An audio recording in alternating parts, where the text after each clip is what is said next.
David, Radha Devi और Zoya church के भीतर खड़े थे। माहौल में सन्नाटा था और महक के मन में कई सवाल उमड़ रहे थे। वह अब तक की सारी घटनाओं को सोच रही थी। डेविड ने माहौल को तोड़ते हुए कहा, महक, अब हमें कुछ बातें साफ करनी होंगी। महक ने उसकी ओर देखा।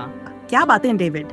डेविड ने गंभीरता से कहा, महक, तुम्हें फिलहाल बेला के साथ समय बिताना चाहिए ताकि उसे तुम पर शक ना हो और आदित्य से दूर रहना चाहिए। महक ने कंफ्यूज होते हुए कहा। मतलब मैं नहीं समझी। राधा देवी ने आगे बढ़कर कहा, महक, आदित्य समझता है कि मैं तुम्हारी दुश्मन हूँ, इसलिए वह मुझे अपना सारा प्लान बताता है ताकि मैं तुम्हारी शादी उसे करवा दूं। महक ने यह सुनकर हंसते हुए कहा, क्या? मैं तो उसे एक गेमर समझ रही थी, ये तो चेला निकला।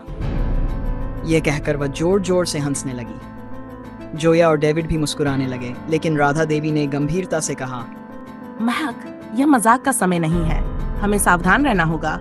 आदित्य बहुत चालाक है और वह किसी भी हद तक जा सकता है। महक ने अपनी हंसी को नियंत्रित करते हुए कहा, ठीक है माँ, लेकिन अब हमें क्या करना होगा? राधा देवी ने कहा, हमें सबसे पहले बेला से बचना होगा और आदित्य के हर कदम पर नजर रखनी होगी। महक ने सवाल किया, माँ, हम बेला से सब कुछ क्यों छुपा रहे हैं? हम उसे आसानी से हरा सकते हैं। राधा देवी ने एक गहरी सांस ली और कहा, हाँ, हम बेला को आसानी से हरा सकते हैं, लेकिन वह हमें ब्लैकमेल कर रही है। महक ने चौंकते हुए पूछा, ब्लैकमेल? किस बात पर? राधा देवी ने महक की आंखों में देखते हुए कहा, यह बात बहुत महत्वपूर्ण है महक। हमारे पास एक ऐसा राज है जो तुम्हें हिला कर रख देगा। महक ने जानना चाहा। माँ, वह क्या राज है? राधा देवी ने उसकी ओर गंभीरता से देखा और कहा, वह राज है। राधा देवी महक को बताती है कि किस बात पर बेला उसे ब्लैकमेल कर रही है। जैसे ही महक राज पता चलता है, महक की आंखें बड़ी हो जाती है और सौगध हो जाती है। फिर राधा देवी कहती है, लेकिन महक, ये बात हमारे अलावा किसी को पता नहीं चलनी चाहिए, वरना अनर्थ हो जाएगा। महक ने समझते हुए सिर हिलाया। ठीक है माँ, लेकिन हमें अब बहुत सावधान रहना होगा। महक की आंखों में आंसू भर आए और कहने लगी, मैंने सोचा नहीं था कि बेला इतना नीचे गिर सकती है।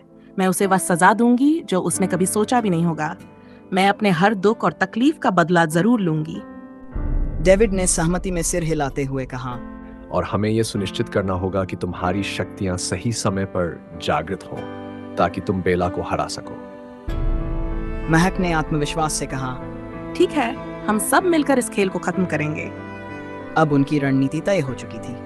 महक, डेविड, राधा देवी और जोया ने एकजुट होकर आदित्य और बेला के खिलाफ अपनी योजना बनाई। उन्हें अब एक दूसरे पर भरोसा था और वे जानते थे कि किसी भी स्थिति में वे एक दूसरे का साथ देंगे। जोया राधा देवी को हॉस्पिटल ले जाती हैं और महक और डेविड कार से घर की ओर जा रहे थे। रास्ते में महक ने कहा, डेविड, कार रोको। डेविड ने कहा, महक, ये जंगल का रास्ता है। महक ने कहा, मुझे पता है। डेविड, तुम कार रोको। महक उतरकर डेविड का हाथ पकड़कर जंगल के पतले रास्ते पर चलने लगी। डेविड ने कहा, महक, क्या हुआ? महक ने कहा, डेविड, मैं बहुत दुखी हूँ और इस वक्त मैं तुम्हारे साथ समय बिताना चाहती हूँ। डेविड ने सहानुभूति भरे स्वर में कहा, महक, मैं हमेशा तुम्हारे साथ हूँ। महक ने थोड़ी राहत महसूस करते हुए डेविड की ओर देखा और कहा, तुम्हारे साथ रहते हुए मुझे शक्ति मिलती है। कहानी की यह नई दिशा महक के लिए चुनौतीपूर्ण थी, लेकिन उसे अपने दोस्तों और परिवार के साथ पर पूरा भरोसा था। क्या वे मिलकर आदित्य और बेला को हरा पाएंगे? क्या महक की शक्तियां सही समय पर जागृत होंगी? क्या महक और उसकी टीम आदित्य और बेला को हरा पाएंगे? क्या महक की शक्तियां सही समय पर जागृत होंगी? जानने के लिए देखते रहें माई डेमन का अगला अध्याय।